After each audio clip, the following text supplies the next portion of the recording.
To another episode of vBrownBag Meet the Expert. I am thrilled to finally have nailed down Rebecca Fitzhugh, who has been so notoriously hard to get to sit down with me. I'm a busy lady, Ariel. I know you are. You just keynoted here. And you know, we're at the New York UserCon, and I am just super happy to finally be able to say, please introduce yourself, Rebecca, to the audience. My name is Rebecca. Introduction complete. Do you have a Twitter handle? At Rebecca Fitzhugh. I'm very creative. I can tell. So one of the things I like to do with Meet the Expert is I want to ask people how did they start in their IT career? I made a mistake at 17 and enlisted in the Marine Corps. And by that I mean that was a joke. I don't want to offend those who have served. Realistically, I never planned to be in tech. I never wanted to be in tech. That was never something that attracted me. In terms of a career, I thought I was going to be the next, you know, Jack Kerouac, really. I was going to like travel the world and like write amazing stories, or I was going to be a lawyer. Those were like, that was plan B, it was like real job lawyer. But I decided to enlist in the Marine Corps.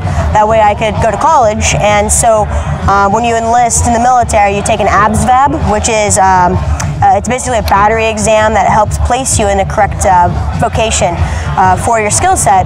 And I scored very high, to my own surprise, and that placed me in a technical career. And so my choices were like intelligence, signals intel, and data communications. And so I chose Intel, and they placed me in signals intel, which is effectively IT with crypto. Okay, but did you have any, like, were you fixing computers? Did you have anything like that? Or it was really off of a test? You know, it was really all of, I mean, I was always gifted at like just basic computer stuff. You know, like I could show my mom how to make Internet Explorer fill the computer screen, but I didn't really have that kind of background. I did some basic, like, you know, web design and stuff in high school, but well, yeah, I mean, that's enough probably to get you higher than that. But yeah, I remember going through MOS, you know, or job training in the Marine Corps, and them talking about like layer 2 and layer 3, and I was like, are we talking about cakes? And then I'm talking about like IP addresses and MAC addresses, and I was like, I have no idea what's going on. So that was all very, very new to me. And so my entire tech career started at 17 when I joined the Marine Corps. That's pretty cool. Once you get out of the Marine Corps, which I'm pretty sure, what exactly did you put on your resume when you were looking for a job? Like, you guys see AD, you guys see endpoints, and... Yeah, so for me, I think I said currently experiencing existential crisis. That was my resume. No, oh, I'm supposed to be serious this interview. I forgot experts. No, for me, what I found very interesting about the Marine Corps, and I think I was very lucky with the units that I served in, they were all tactical and forward deployable type units, and so we had full control over the networks.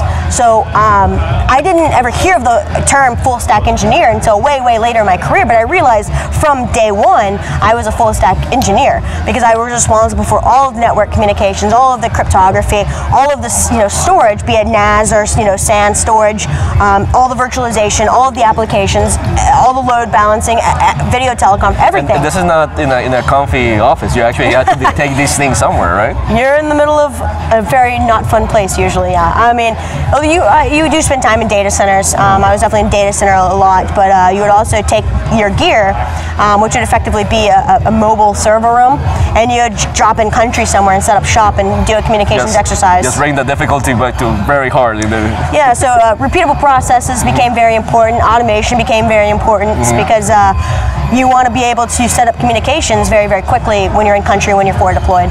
Very cool. So when I started knowing about you in the V community, I remember I saw you had published a book and you were a consultant, you know, basically one of those consultants that, hey, I need a consultant, you talk to Rebecca. That's a kind of there's a big gap between those two things, so tell me about that gap. What do you do to get from A to B? When I got out of the Marine Corps, I was like, you know, I don't really want to work for somebody. And so I was pretty dead set on going back to school and maybe going to like law school afterwards. And one of my friends, Brett Garino, shout out, was like, hey, I have this consulting gig, because he was a freelancer at that time. And he was like, hey, I have this consulting gig that I can't do. Can you do this? And I was like, no, I hate IT. And he's like, money. And I was like, oh yeah, I can do that. And that just kind of spiraled out of control. So one consulting gig led to another. That led to me becoming a VMware certified instructor.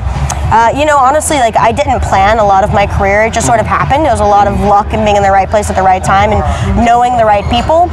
And so, yeah, writing a book that just sort of happened naturally. And I'm very, proud to have written 2 books and working on my 3rd right now.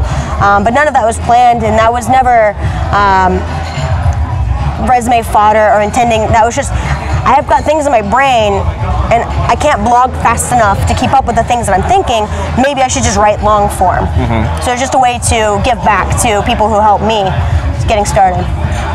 So what I'm hearing is this IT thing is easy for you. No.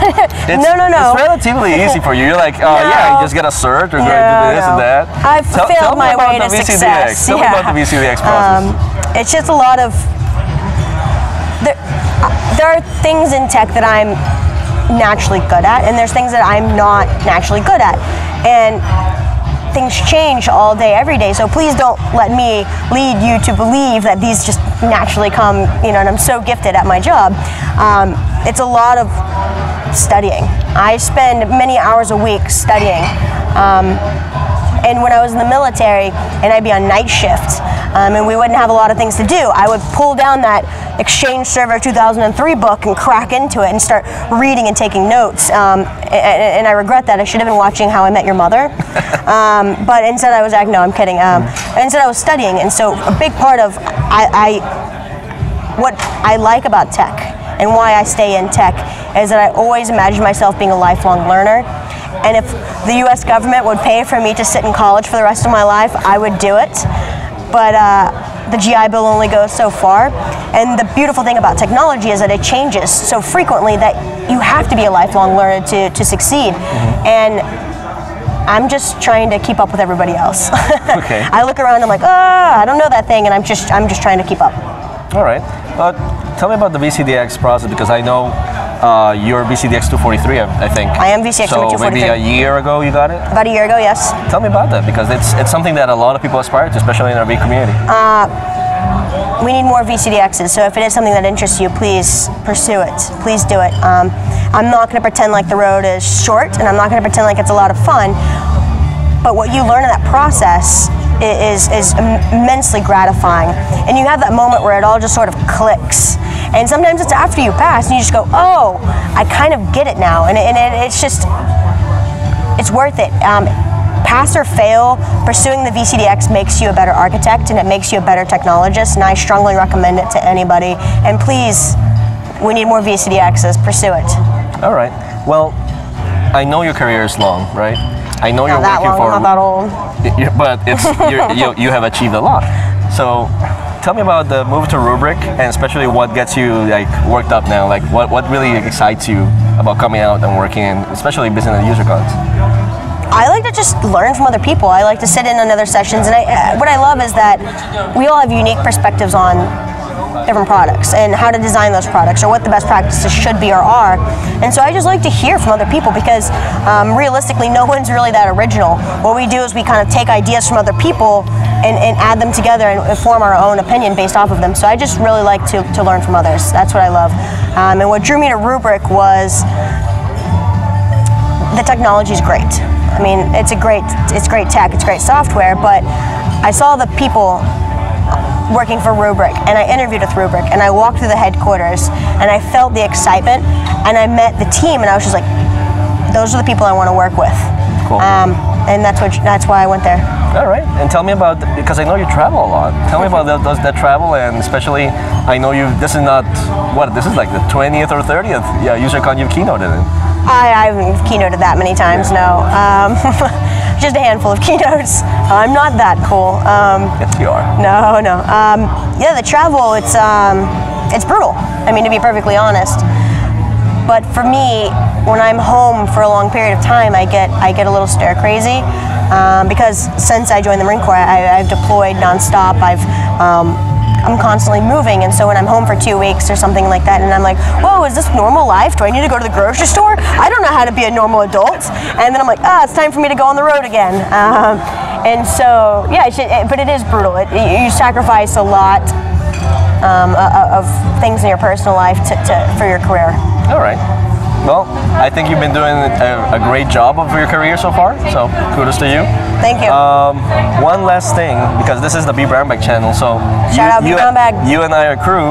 We are crew. I've hosted you several times, and I know that you're big into this latest series that we're doing, the API 0 to Hero. So it's gonna be awesome. Tell us a bit about what drove you into vBrownBag and what you like about it, so people maybe don't know about it. I think what drew me to vBrownBag is it's the same thing as like writing a book. That wasn't for me. That was a way to reach more people, to talk to more people, to bring the community together. And I feel the same way. vBrownBag has just an incredible group of people running it, and they put out so much content and high quality content that it was something that I am very privileged to be a part of, and I was very excited to be allowed to be on the team. And it's just giving back. And I think, you know, we're at a VMware UserCon right now for VMUG, and most of us here, or many of us here, our career started with VMware, right? I mean, we literally rode the coattails of VMware into our own success, and why are we not giving back? Yeah. Why are we not giving back to the community that made us? And so that's how I view vBrownBag as just another way to give back. All right, awesome. Well, I think that's it for today. Any message you want to send out? Nope. I went through a lot of things in my head and was like, none of those are appropriate. None of those are appropriate. Nope. All right, thank you so much for standing with us. And thank you, Rebecca. Thank you, Ariel.